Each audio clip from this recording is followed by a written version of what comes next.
Thank you. And the Sunday Morning Magazine continues with Sheldon Lehner, Vera Johnson, and Robert. And they're all with the High Gain Through Sports Officiating program. I'd like to thank you all for being guests on the Sunday Morning Magazine. Thank you for having us. Thank you. Sheldon, I guess you're the key man on this right now. Exactly what is the High Gain Through Sports Officiating program? How does it work? About 2 years ago, Bob, I had the idea of how could I combine the interest that I have in sports together with 14 years of basketball officiating, 5 years of softball officiating, in which I could help troubled youth in the Washington area. I went to the Potomac Job Corps Center and did a volunteer effort in which I instructed in basketball officiating, but also had a major evaluation component which is included in the program, which gets into skill development, opportunity, personal growth, and challenge associated with sports officiating. That program went real well, and it led us to this past year, and we've just on the verge of completing a program with Sasha Bruce, in which we have trained 6 young people in sports officiating. Mm-hmm. Where do these young people come from now? I mean, who can participate in the program? Okay, well, this particular program, I guess Vera could answer that a little bit better. Vera? Okay, for this particular program, they came from Sasha Bruce Youth Work Incorporated, one of their components, the Consortium for Youth Alternatives. And that is a program that works with troubled youth, mostly alleged offenders, who have been referred to us from the court system. And Mr. Lehner got in touch with us and explained his program, and we felt that this was a way that, first of all, they could learn a skill. Secondly, it was a challenge that they had never been exposed to before. He told us that it would help them build as far as their self-esteem, which is true, and they make money from doing it. Mm-hmm. Robert, how did you get hooked up in the program? Did you come through Sasha Bruce, or? Well, I was, locked up before I got into this little program. But first of all, I didn't want to come to the program. But then my mother, she pushed me and said it'd be okay. And so I listened to her, and hey, it was all right. And then Miss Johnson offered us to Mr. Lehner, we like to have a little training to become officials. So we said, hey, okay. We went through training for about a good 2 months, and it was okay. And so we passed. And on the weekends, we go up Jalaf Boys and Girls Club and officiate, make some nice money on the weekends. Mm-hmm.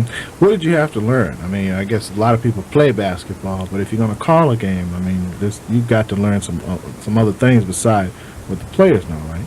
Yes, you have to learn how to have the right mechanics, a loud voice, blow the whistle good, and read the book. Know what you call it. Mm-hmm. You only call what you see. And if you call one thing and your other official call one thing, you come to him and you talk it out. And that's how you make your best call. And when we're talking about calling, for instance, with fouls and stuff yes. like that. Yeah, I've played with Sheldon. I've played with some of your referees with the WKYS Small Stars. Mm-hmm. I want to know who licensed you guys. Well, first of all, what we try to do, Bob, is the program can go from 14 through 18 years of age, 19, 20. My real goal is to get kids into the program who are 16 or 17, that after a year of being in the program, I'd love the opportunity to send them up to licensing organizations, because there's a dramatic need for sports officials, not just in basketball and softball, but in all different areas, because people don't like to get yelled at. Mm-hmm. And that's my real goal, to see how many of these kids can eventually succeed in the program. It's a tough program to begin with. We had 40 hours of basketball officiating instruction. Saturdays they had to go, and just like you and I, it's tough to get up on a Saturday morning after working a whole week. Robert here takes 3 buses to get over to Jalaf Boys Club on a Saturday in order to officiate his games. That shows a degree of commitment, which is, I think, really commendable. And sure, the money is nice, but I'm really glad to say, and not because Vera's here with me, but I want to deal with program directors who are able to see the benefits of working with the clientele that they have, for the challenge that they get out of the program, as well as the personal growth, the satisfaction out of making a call, doing it well, and really being in control of yourself. If we can do those things, then when they go into licensed officiating, that's when the money will come. The money will come eventually. They're not going to become rich being a sports official, but I'm glad to see that Vera has really honed in on the fact that let's see what we can do to develop the kids as far as their self-esteem. And I think we've been very successful. Vera, do you think that it also helps people become multidimensional? And, in other words, there's more than one way to skin a cat, more than one way to participate in a sport? Most definitely, because taking our program for example, after we talked to Sheldon, we tried to find kids who would be really eager to do this program. Okay, and we couldn't really find too many because most of the kids haven't been exposed to this. So a lot of kids, especially troubled youth of today, if they're not exposed to something, they're really reluctant to try, and there's no enthusiasm or a lot of eagerness there. So basically, we felt that they did at least have the potential to complete this program, so we asked them to try it, in which they did. Originally, our goals were for them to learn a skill and to make money. Like Sheldon just said, that he preferred to use the older youth, 16 to 17 years old, who could soon be licensed once they turned 18 and had a year of experience under their belt. Our average age of the kids that we see are basically 14, because the kids are as young as 9, as old as 18. So a few of the kids who we referred to him were 14 years old. So after the second week of training, like Bobby, he is 16 though, but they're real eager. Okay, they responded well to Sheldon. They're real eager, and our objectives changed. It wasn't so much, yes, of course we want them to learn the skill so that they could be successful, but we saw how their confidence changed. Okay, they made a commitment to this. We no longer had to call them at 7 o'clock in the morning to get up and come to training. They started coming on their own. We stopped hearing a lot of the excuses as, I definitely need a token to get there. Some of them started finding ways on their own to get there. Initially, we even had to go as far as saying, oh, if you come, we'll give you Popeyes, things like that, to keep them coming and to keep their attention. But all that ended because they made a commitment to the program. They felt that they were really learning a skill. Their confidence changed. Bobby was one. He came into my office one day and said, Miss Johnson, I'd rather do anything than do this. It was the Wednesday before the first scrimmage. Kick me out of the program. And there are penalties if he is kicked out of the program. He said he would do anything, but I said, Bobby, go to the scrimmage. You'll be fine. He went, and he's sticking with this program more than some of the older boys. So we're real proud of him, and we're real proud of all of the 6 who have completed the program. You're listening to the Sunday Morning Magazine. I'm Bob Haney, and my guests this morning are Sheldon Lehner, Vera Johnson, and Robert. He's a referee. And we're talking about the High Game Through Sports Officiating program. And Vera Johnson, you're a program director, but you're with the Sasha Bruce Youth Work Incorporated. And I'd like to get back to you and talk to you a little bit about that, but I'd like to go back to you, Robert. Is it true that referees have to be blind and crazy? I mean, that's not a qualification? No. Why, Sheldon, when you called games? No, seriously. Well, Robert, the thing I want to ask you is, you played basketball. What was the big difference between playing and officiating for you? What was the big difference as far as you're concerned? In my own opinion, I'd rather play the sport than call it. Because it seems when I play, I don't hear that much fussing. But when I do the calling, it's all on me. That's just how I feel. They say, you don't know what you're calling, that's a bad call. I just got to take it like that. Well, so does that make you sort of give you a little bit more sympathy for the players, when we're out there struggling? So you won't be making these bad calls? Right. But also, what we have found, and we're really proud of, a lot of these kids, we had viewed them previously of having maybe being kind of emotional, having bad tempers. They have self-control. Okay, people will call out from the stands to them, that's a bad call, but they have self-control. Now, prior to this, they may have went up to the stands and did something, but they didn't. So this program does teach self-control. Do you feel like maybe you're definitely in charge, but what keeps you down on the floor? What keeps you going during the game? What do you think about? I just think about what I know I'm capable of doing, and I just keep on putting my mind to it, and just do a very good job. At first, you said you didn't want to, you didn't want to really get involved. And Vera said at one point you wanted to get out of the program. What was the turning point for you? What made you say, this is all right, this is what I want to be into? First of all, I'm going to be honest. When he said we'll be making a few bucks, that's when I said, hey, I need it. And I just went on, pushed myself to make a little money because there wasn't nothing else to do.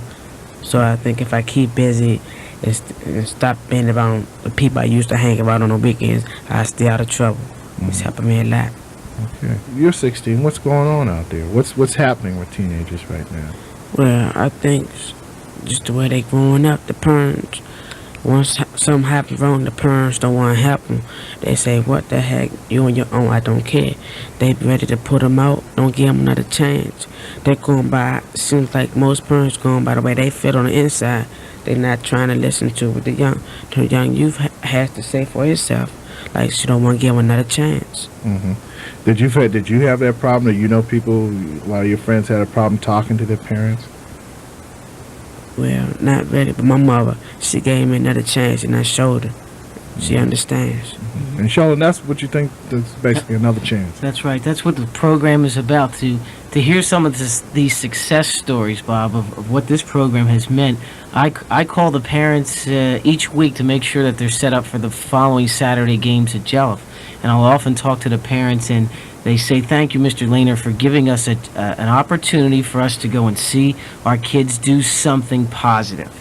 And if we're talking about developing a family structure, which too often breaks down, this is one way of doing it. Sheldon, where did you get the idea for this? I mean, at the very beginning. Well, I've been involved in juvenile justice in my regular career since I graduated from college, and this is a way of marrying the idea of my interest in sports together with my background in juvenile justice in a way that I think will make an impact.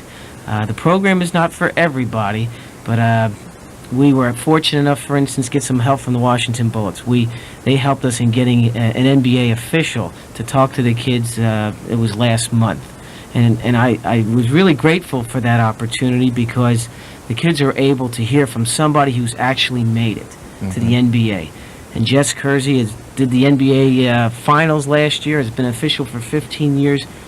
He gave the message that if you work hard, you can do it. Okay, to become an NBA player, there's only 220-some basketball players. But as far as basketball games in the Washington area alone, there's over 20,000 games played during the course of a year. That's a lot of opportunities. There's a lot of needs for good officials. I just hope that we can help. I look at it as a junior college type of experience where we teach the kids officiating and not nurse them through it, but I look at it as a skillful use of encouragement that is then carried out in conjunction with the case manager at Sasha Bruce, and more importantly with the guardian or the family member. If it's a way of getting them all together, that's really where I get the greatest gratification from. What do you think it takes to stick this program out? It takes, I have, as a result of this experience with Sasha Bruce, really developed that there's three types of people, and I'll keep it brief. Some youngsters and young adults have very few interest at all. Okay? Some have interest, but no consistent or frequent support to generate that interest. And finally, some never have the opportunity of developing officiating. And I really believe that have to identify when the kids come into a program, where do they fall in that light. And I have enough confidence in myself and my abilities to train and the people that I work with that we can use that skillful use of encouragement to make them think of themselves primarily, the satisfaction out of doing a good job, and being able to complete a job. 40 hours of training is a lot, especially when you're talking 14 to 16 years of age group, and it's a hard age group to try to employ. This is a marrying of all those ideas. Okay. Well, you've been listening to the Sunday Morning Magazine, my portion of it. I'm Bob Haney, and my guests have been Sheldon Lehner, Vera Johnson, and Robert, who is an official, sports official, and good luck. Thanks. All right. And we've been talking about the High Game Through Sports Officiating program.